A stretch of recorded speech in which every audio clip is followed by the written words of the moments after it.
Mal-50,000 skartoċ instabu f'20 kaxxa ġovan li kien sejr lejn Marsaxlok. Minn sħarriġ li jagħmel One News jirriżulta li l-iskratax kienu se jittieħdu fuq dajsa li kienet sorġuta fil-port ta' Marsaxlok bilan li jittieħdu bil-kontrabandu lejn il-Libja. Nifmu li l-iskratax kienu destinati biex jintużaw minn persuni fil-Libja mhux esklus għas-soldati Libjani. Kienu xi-tlieta tal-ġimgħa wara nofsinhar kien il-pulizija rċevit informazzjoni anonima ta' kontrabandu ta' skrataġġ.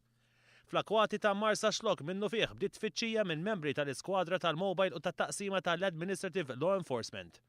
Kien waqt ronda fit-triq li tagħti lejn Marsaxlok li l-pulizija innotat van suspettuż li kien jikkorrispondi mad-deskrizzjoni li ngħatat. Kien hawn li saret tfittxija u fil-van instabu 20 kaxxa mimlijin b'50,000 skartoġġ. Min aktar sħarriġ instab li dawn kienu se jittieħdu fuq skuna tas-sajt li kienet lesta sabiex issalpa minn Marsaxlok lejn il-Libja.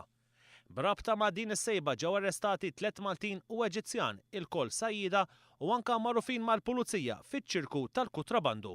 Nifhmu wkoll li hemm il-possibilità li jiġu arrestati aktar persuni. Il-pulizija għadha għaddejja bl-istħarriġ tagħha dwar dan il-każ.